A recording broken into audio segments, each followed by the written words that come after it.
So I've been bored, and I've been thinking about things from my middle school and early high school days. As the 2010s are coming to a close, I'm looking back at trends from earlier in the decade such as Silly Bands, Nyan Cat, and the horrendous Harlem Shake.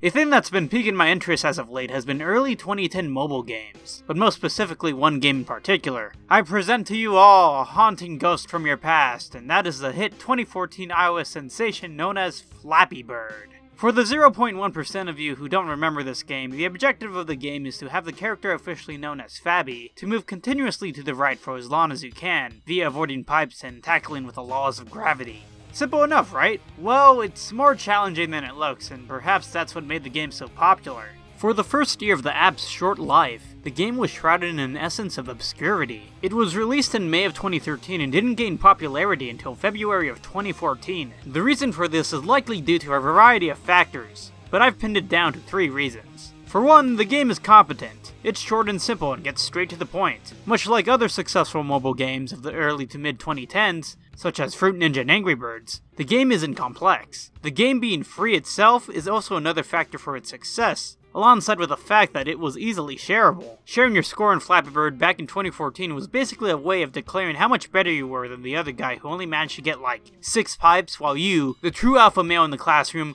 were able to get through 21. Hyperbole aside, this game came out during my freshman year of high school, and my fat and sweaty 14-year-old self bit into the hype.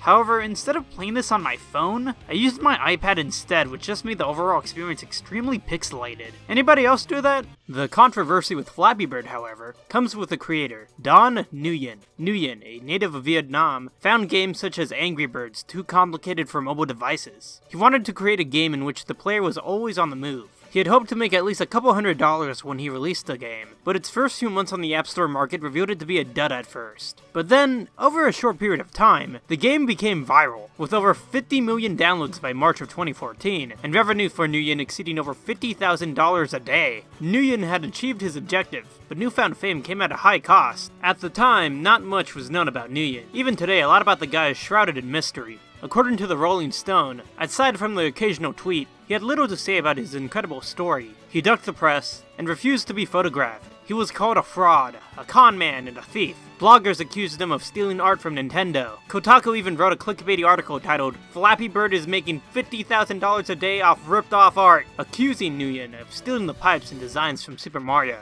Now, I can't flat out say everything about Flappy Bird is a ripoff, but I can say that the similarities are awfully striking. However, it's obvious that the game heavily borrowed from Mario-ish designs, so Kotaku pointing that out didn't really add any new insight whatsoever. Other claims of fraud, on the other hand, seemed more credible. May I introduce you all a game released in 2011 titled Pew Pew vs. Cactus. Wouldn't you say the similarities between these two games are astonishing? The gameplay is essentially the same, with tapping allowing the character to move and the character itself being strikingly similar. In fact, the creator of Pew Pew, a French developer who goes by the name Kick, noticed said similarities between his title and Flappy Bird. He contacted Nguyen, and Nguyen went on to state he had no knowledge of Pew Pew whatsoever. But what if I told you that the rabbit hole goes deeper than that, and that people have suggested that Pew Pew is actually a potential ripoff of another game titled The Helicopter Game? Look at this.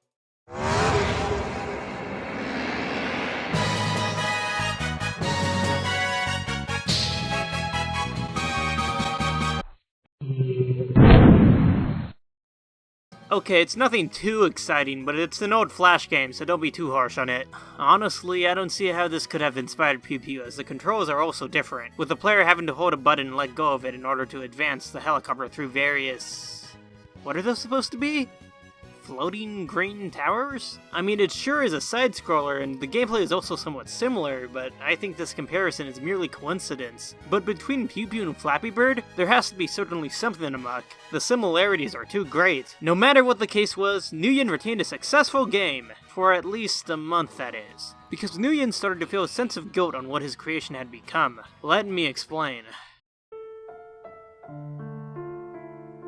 On February 8th, 2014, Nguyen announced on Twitter that he would remove Flappy Bird. I am sorry, Flappy Bird users. 22 hours from now, I will take Flappy Bird down. I cannot take this anymore. A lot of people would kill to have such success, you ungrateful piece of scum. You see, the success of Flappy Bird had taken a toll on him. In an interview with Forbes, Nguyen stated that Flappy Bird was designed to play in a few minutes when you are relaxed, but it happened to become an addictive product. I think it has become a problem. To solve that problem, it's best to take down Flappy Bird. It's gone. Forever. Nguyen's consciousness, meanwhile, was taking a dramatic toll on him and affecting his sleep. I can only imagine all the nightmares of that big-mouthed bird taunting him in his sleep.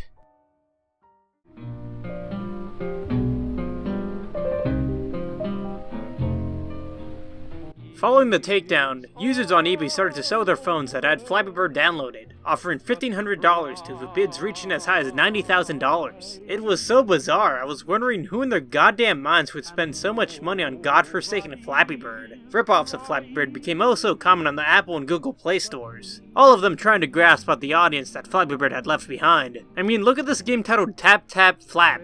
Redbird. Dude, what the hell? They weren't even trying. Eventually, Nguyen came around once again on Flappy Bird and re-released the game as Flappy Bird's Family. Since Flappy Bird, Nguyen has created various games, but none have ever reached such viral heights as Flappy Bird. And honestly, I think Don Nguyen is just fine with that. From my perspective, I believe such newfound fame and quick notoriety really messed up with his psyche. Flappy Bird will remain in the subconscious of the mid-2010s as a cultural blip in a wild decade. I'd like to think that the short era Flappy Bird cultivates into a portion of the decade that was much more peaceful and simple, but in reality, that is likely nostalgia that is making me believe this. The culture surrounding it was brief but had me engrossed, even if it was repetitive and at times overdramatic. I guess that's enough of exploring old topics nobody cares about except for me for today. If you guys liked this, please tell me. I'd be interested in looking deeper at old trends and talking about them in detail. The only question I have left is this. What the hell happened to Don Nguyen?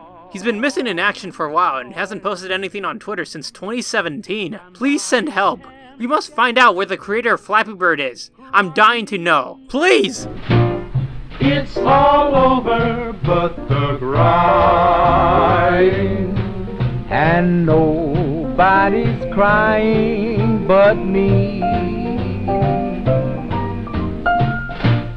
Friends all over